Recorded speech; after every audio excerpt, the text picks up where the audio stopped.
ಬ್ರಹ್ಮ ಬಂದು ಬೇಡ ಎಂದು ಹೇಳಿದರೂ ಶಿವಮೊಗ್ಗ ಲೋಕಸಭಾ ಕ್ಷೇತ್ರದಿಂದ ಚುನಾವಣೆಗೆ ಸ್ಪರ್ಧಿಸುವ ನಿರ್ಧಾರದಿಂದ ಹಿಂದಕ್ಕೆ ಸರಿಯೋದಿಲ್ಲ ಅಂತ ಮಾಜಿ ಉಪಮುಖ್ಯಮಂತ್ರಿ ಕೆಎಸ್ ಈಶ್ವರಪ್ಪ ಸ್ಪಷ್ಟಪಡಿಸಿದರು.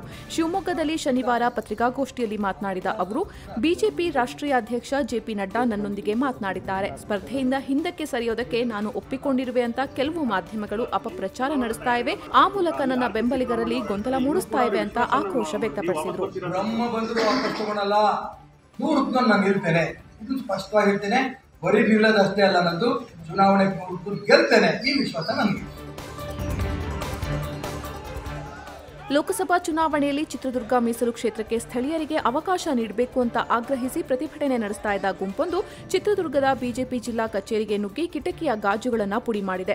ಟಿಕೆಟ್ ಹಂಚಿಕೆಯಲ್ಲಿ ಅನ್ಯಾಯವಾಗ್ತಾ ಇದೆ ಅಂತ ಆರೋಪಿಸಿ ಹೊಳಲ್ಕೆರೆ ಶಾಸಕ ಎಂ ಚಂದ್ರಪ್ಪ ಅವರ ಪುತ್ರ ಎಂಸಿ ರಘುಚಂದನ್ ಬೆಂಬಲಿಗರು ಪ್ರತಿಭಟನೆಯನ್ನ ಹಮ್ಮಿಕೊಂಡಿದ್ರು. ಜಿಲ್ಲಾಧಿಕಾರಿ ಕಚೇರಿಯಿಂದ ಬಿಜೆಪಿ ಕಚೇರಿವರೆಗೆ ಮೆರವಣಿಗೆ ನಡೆಸಿದ್ರು. A Narayanaswamy, Govind Karjol go back ಭಿತ್ತಿಚಿತ್ರಗಳನ್ನು ಪ್ರದರ್ಶಿಸಿದ್ರು.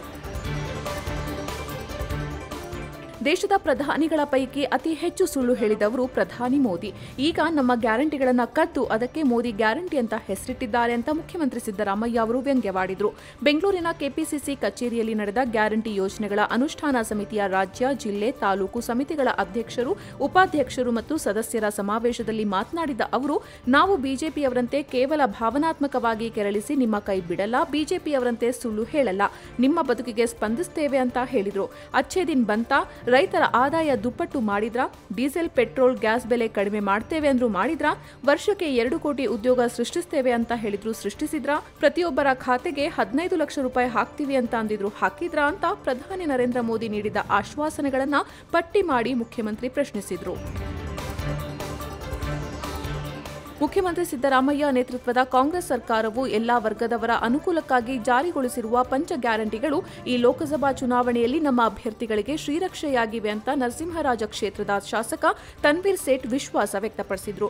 ಮೈಸೂರಿನಲ್ಲಿ ಶನಿವಾರ ನಡೆದ ಮಾಧ್ಯಮ ಸಂವಾದದಲ್ಲಿ ಮಾತನಾಡಿದ ಅವರು, ಸರ್ವರ ಏಳಿಗೆ, ಅಭಿವೃದ್ಧಿಗೆ ಆದ್ಯತೆ ಹಾಗೂ ಉದ್ಯೋಗ ಅವಕಾಶಗಳನ್ನು ಸೃಷ್ಟಿಸೋದು ನಮ್ಮ ಆದ್ಯತೆ ಅಂತ ತಿಳಿಸಿದರು.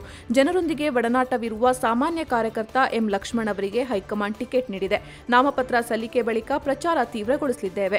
ಅಗತ್ಯ ಸಿದ್ಧತೆ ಮತ್ತು ಕಾರ್ಯತಂತ್ರಗಳನ್ನು ರೂಪಿಸ್ತಾ ಇದ್ದೀವಿ. ನಾವು ಗೆಲುವಿನ ಹಾದಿಯಲ್ಲಿದ್ದೇವೆ ಅಂತ ಹೇಳಿದರು.